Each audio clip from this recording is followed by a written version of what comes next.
Здравствуйте! Вы смотрите программу «Актуальное интервью», в студии Надежда Саханская. Госдума приняла федеральный бюджет на 2023-2025 годы.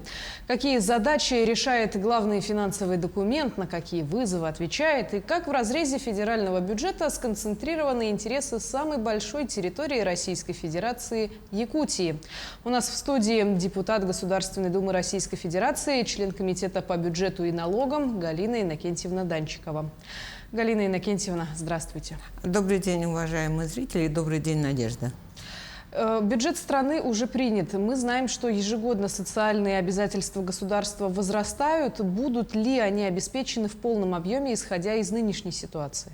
Как вы знаете, и все зрители нашей республики, сегодня, кто смотрит это актуальное интервью, знают о том, что бюджет нашей страны, он формировался в очень жестких условиях санкционных, нестабильности на мировых рынках. И, конечно же, при формировании бюджета особое внимание было обращено на выполнение социальных обязательств и определение приоритетов федерального закона, основного финансового документа о бюджете на трехлетку. Если говорить очень коротко о параметрах, то эта трехлетка, она у нас сформирована с дефицитом 2% валового внутреннего продукта. И к 2025 году дефицит бюджета будет составлять 0,7%. А практически мы будем говорить, наверное, больше где-то о бюджете 2023 года, что нам сегодня как бы ближе. 2023 год он сформирован с дефицитом, доходы 26 триллионов и расходы 29 триллионов. То есть достаточно дефицит сформирован в объеме 2% ВВП. Инфляция заложена 5%, 4%, уровень инфляции 4% 2025 год.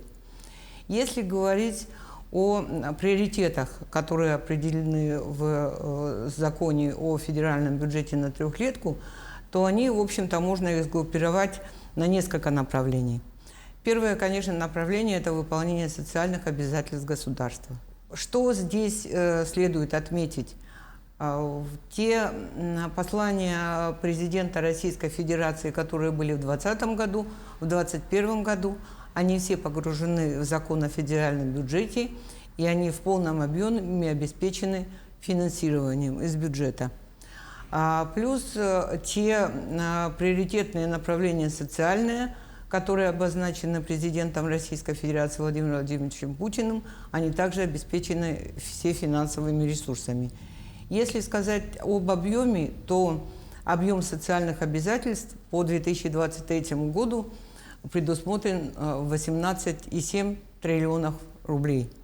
Практически послание президента и социально значимые направления, которые обозначены президентом Российской Федерации, они в совокупности решают те проблемы, которые сегодня связаны с поддержкой семей с детьми, это питание в школах, это модернизация медицины, это вопросы, связанные со строительством региональных муниципальных дорог, это строительство школ, это капитальный ремонт школ. Это те вопросы, которые, собственно говоря, были обозначены ранее президентом. Плюс очень серьезное внимание в текущем бюджете этой трехлетки уделено развитию сельского хозяйства и программе комплексного развития сельских территорий.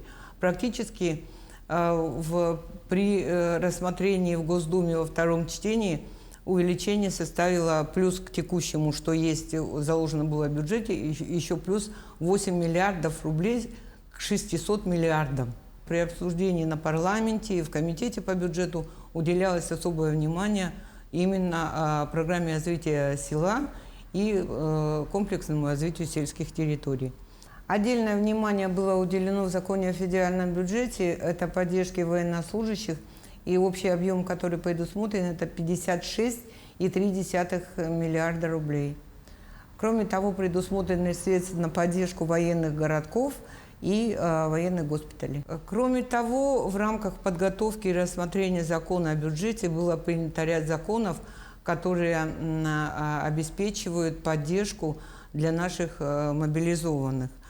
Это первое, гарантии по Трудовому кодексу, это кредитные каникулы по кредитам, это вопросы, связанные с льготами по коммунальным и жилищным услугам. И вот тема была, и она обсуждалась, было ряд обращений от жителей нашей республики, приравнивание добровольцев, которые ушли, к льготам и мерам поддержки военнослужащих. Эти решения тоже приняты. Приняты также решения о поддержке и предпринимателей, которые также были в рамках частичной мобилизации мобилизованы. Это то, что касается поддержки направления и обеспечения обороноспособности нашей страны. Это, конечно, в закрытой части, а часть, то, что я назвала, это открытая часть нашего бюджета. Кроме того, приоритетным направлением в бюджете трехлетки определено это серьезное направление технологическая независимость и развитие инфраструктуры. То, что сегодня, о чем постоянно говорят сегодня и наш и бизнес, и компании, чтобы эта прямая бюджетная поддержка, она в бюджете предусматривалась. Большое внимание уделено и как приоритет определен это поддержка регионов нашей страны. И, конечно, те регионы, которые вошли в состав Российской Федерации, они тоже обозначены в нашем бюджете. Можно, конечно, и нужно отметить значительное увеличение объема расходов на здравоохранение. Это практически 2 раза к 2019 году. Это увеличение расходов на образование. И все те направления, которые являются социальной поддержкой, касаются населения нашей страны, они практически все обеспечены финансированием. Галина Иннокентьевна, а в разрезе федерального бюджета как будут поддерживаться регионы и на что могут рассчитывать якутяне? Здесь я хочу сразу отметить большую работу, которую проводил наш Арсен Сергеевич Николаев, глава республики, правительство республики, по участию нашей республики в федеральных программах и, конечно же, в тех трансфертах и дотациях, которые сегодня получает регион, с учетом тех особенностей, которые у нас есть. Это природно-климатические условия, это наша сложная транспортная схема. И сегодня мы можем сказать, что 2023 год и трехлетка 2023-2025 год общий объем средств, в целом, если говорить для всех субъектов поддержка всех регионов, это составляет более чем 3 триллионов рублей. Более 3 триллионов. Достаточно серьезный объем финансирования, поддержка регионов. Если говорить о нашей республике, что сегодня мы будем получать и иметь для того, чтобы решать социальные проблемы, поддерживать экономику нашей республики, поддерживать население нашей республики, мы получаем по трехлетке 2023-2025 год в объеме 262 миллиардов рублей. Если говорить о 2023, на 2023 год мы получаем где-то в объеме 101 миллиарда. Это достаточно серьезный объем, который поможет нам реализовать те программы, которые сегодня работают на территории республики. Если конкретно говорить о направлениях, допустим, по направлению по отрасли здравоохранения, практически республика в 2023-2025 год получит 13,1 миллиард рублей. Достаточно серьезный объем средств. Эти средства должны пойти на программу модернизации первичного звена здравоохранения. Это средства будут направлены на завершение строительства онкологического центра. Мы смогли совместной работой все-таки частично, я хочу сказать частично, решить вопрос увеличения объемов финансирования на санитарную авиацию. Это очень важно. Вчера мы обсуждали новую модель по здравоохранению для наших арктических территорий. Я думаю, что в какой-то степени, если эта модель будет реализована, я надеюсь, что мы сможем на постоянной основе и улучшить вообще качество предоставления услуг и обслуживания медицины наших отдаленных арктических территорий. Конечно, очень серьезные объемы средств, и республика участвует в этом, предусматривается на мероприятия по сердечно-сосудистым заболеваниям. Это по гепатиту В и С. Это вопросы, связанные с орфанными заболеваниями. И слышали, наверное, на уровне правительства Российской Федерации было предложение о том, что мы вводим определенный налог на сахаросодержащие напитки, и эти средства, которые получим от этого налога, они будут аккумулироваться в определенном фонде и будут направлены на борьбу с сахарным диабетом. Это тема такая вот очень актуальная и очень важная. Если говорить об образовании, то мы из бюджета федерального на поддержку нашей системы образования на 3 года получим 18,7 миллиарда рублей. Достаточно серьезная такая цифра, которая, в общем-то, будет направляться по тем направлениям по финансированию, софинансированию федерального бюджета. Ну, для примера можно сказать, это вот и вопросы, связанные с предоставлением бесплатного детского питания для наших школьников, начальная школа. Это по 5000 доплата кураторам СПО, классное руководство. Это классное руководство и как бы в школах. Здесь же у нас с вами строительство и модернизация школ, продолжение капитального ремонта школ и еще много инновационных направлений, которые сегодня будут реализованы в рамках сферы системы нашего образования. Не могу не сказать о поддержке из федерального бюджета социальной политики, социальная поддержка. Республика на трехлетку получает 28,6 миллиарда рублей. Это практически, если брать 2023 год, это 12,3 миллиарда. Кроме того, есть направления, по которым необходимо еще будет прорабатывать, и это очень важно для нас, потому как основные моменты или основная наша жизнь, она связана вот с теплом, то есть вопросы коммунальной инфраструктуры. Эти средства сегодня в законе о федеральном бюджете они погружены. Нам необходимо будет проработать этот вопрос, это модернизация коммунальной инфраструктуры для того, чтобы участвовать в софинансировании по этому направлению. Кроме того, мы продолжаем с вами, это, в общем-то, наверное, каждому жителю нашей республики видно, это реализация программы переселения граждан из аварийного жилья. Это очень тема такая актуальна для наших жителей. Постоянно эти вопросы ставят жители нашей республики, когда я встречаюсь и веду прием граждан. Практически у нас достаточно серьезный объем финансирования. Но самое главное, чтобы эффективно, правильно использовать эти ресурсы. На следующий период реализации программы переселения граждан из аварийного жилья республика наша также участвует в этом. А если говорить о Дальнем Востоке и мыслить более масштабно, не оставаясь только на уровне одного региона, сегодня большое внимание уделяется и развитию стратегических инициатив именно в Дальневосточном федеральном округе. Обеспечиваются ли они финансово?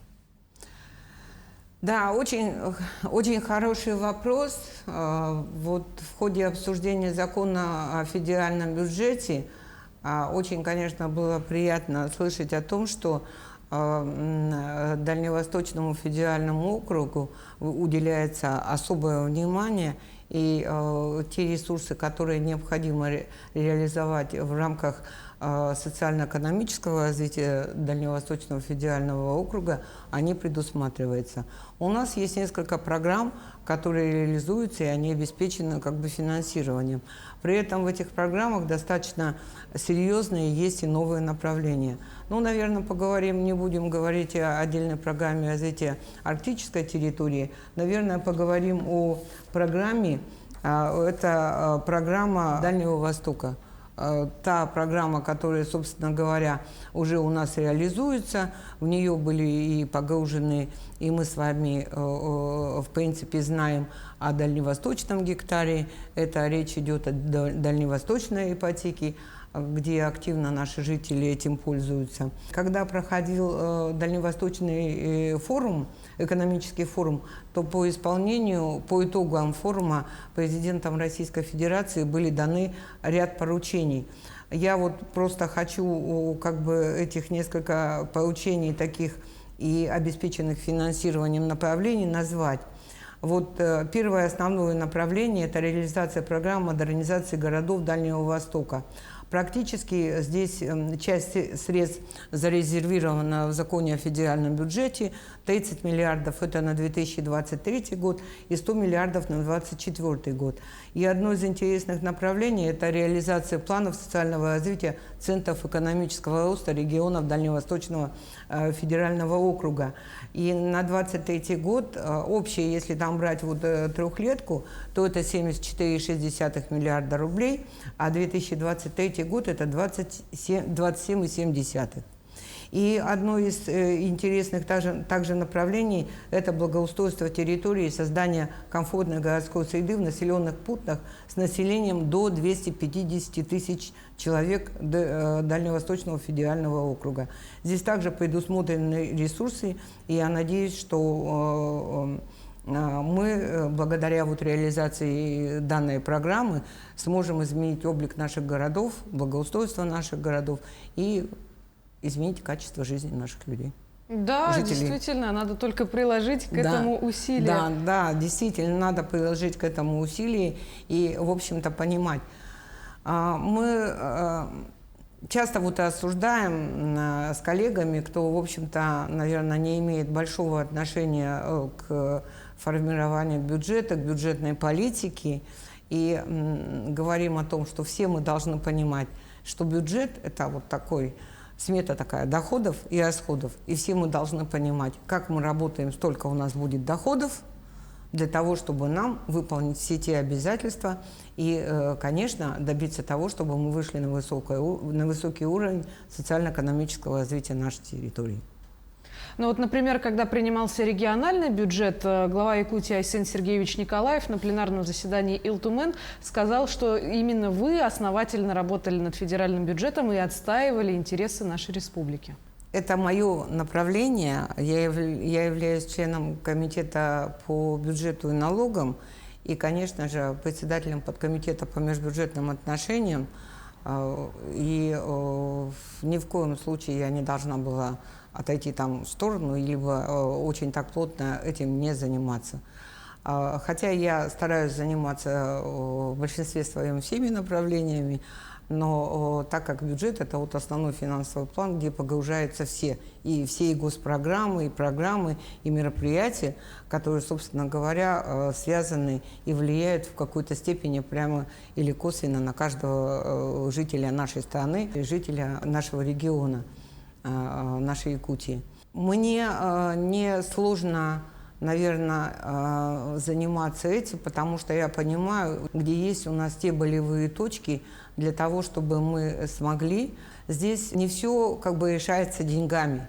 Нужно выстраивать определенную стратегию, определенные подходы, механизмы выстраивать, инструменты для того, чтобы это было реализовано, и мы достигли тех результатов и целей, которые мы для себя ставим. На самом деле у нас обсуждение бюджета проходило очень сложно. Сами понимаете, что бюджет формировался в очень жестких санкционных условиях. И когда обсуждали бюджет, то, конечно, те болевые точки, которые у нас есть, особенно это касается непосредственно, наверное, каждого жителя нашей республики, это те субсидии, которые связаны с доступностью воздушных перевозок. Поэтому я постаралась, когда итоговый документ принимался по третьему чтению, включить в постановление те вопросы, которые не вошли в закон сам, те объемы финансирования, направления по финансированию, включить то, что еще мы не смогли погрузить в закон о федеральном бюджете, имея в виду те болевые точки проблем нашей республики. Можно назвать вот несколько таких направлений. В постановлении Государственной Думы включили несколько направлений, которые непосредственно касаются как бы Дальневосточного федерального округа и непосредственно нашей республики. Это вот воздушные перевозки и расширение сети местных воздушных перевозок, дополнительная субсидия в ходе исполнения бюджета, либо перераспределения финансовых ресурсов по 2023 году. Кроме того, ставили вопрос мы мероприятия по берегозащитным, берегоукрепительным сооружениям. Это также вошло в постановление Государственной Думы. Кроме того, мы обозначили и смогли убедить коллег, что необходимо включить и дальше прорабатывать вопрос, связанный с предоставлением, но это и другие регионы ставили, включение ресурсов в ходе исполнения бюджета, найти дополнительные источники для того, чтобы решить проблему жилья для детей и сирот. Эта тема, она есть, она, в общем-то, постоянно как бы обсуждается. Она, конечно, требует кардинального решения. Решить ее, собственно, ресурсами региональными просто как бы невозможно. Что важно, и, в общем-то, я буду продолжать вот двигать это направление, это субсидия, которая предоставляется нашим жителям сельских территорий на строительство жилья. Хорошее направление выбрано, что наши сельские территории в рамках программы комплексного развития территорий могут получить как бы ипотеку. Но мы считаем, что параллельно с этим направлением, которое предоставлено и пользуются жители сельских территорий, субсидия для строительства жилья, она тоже как бы важна. Мы в этом направлении будем тоже работать. И очень важный вопрос – это строительство региональных и муниципальных дорог. Это такое вот мероприятие, которое сегодня необходимо также решать, и оно обозначено. Я думаю, что в этом направлении мы тоже будем как бы двигаться. Галина Иннокентьевна, есть еще одна тема для обсуждения. Вот одновременно с законом о федеральном бюджете приняты были и бюджеты двух федеральных фондов: Пенсионного фонда и Фонда социального страхования. Но они в ближайшее время объединятся, и что это даст гражданам нашей страны? Одновременно с принятием закона о федеральном бюджете на трехлетку мы рассматривали на комитете и принимали на пленарном заседании бюджеты этих двух фондов. Это идет как бы параллельно всегда. И вот то, что есть особенности и новое, с 1 января 2023 года пенсионный фонд и фонд социального страхования объединены в единый фонд. Это будет социальный фонд. То есть у нас отдельно теперь пенсионного фонда и фонда социального страхования не будет. Будет социальный фонд. Вообще для чего это сделано?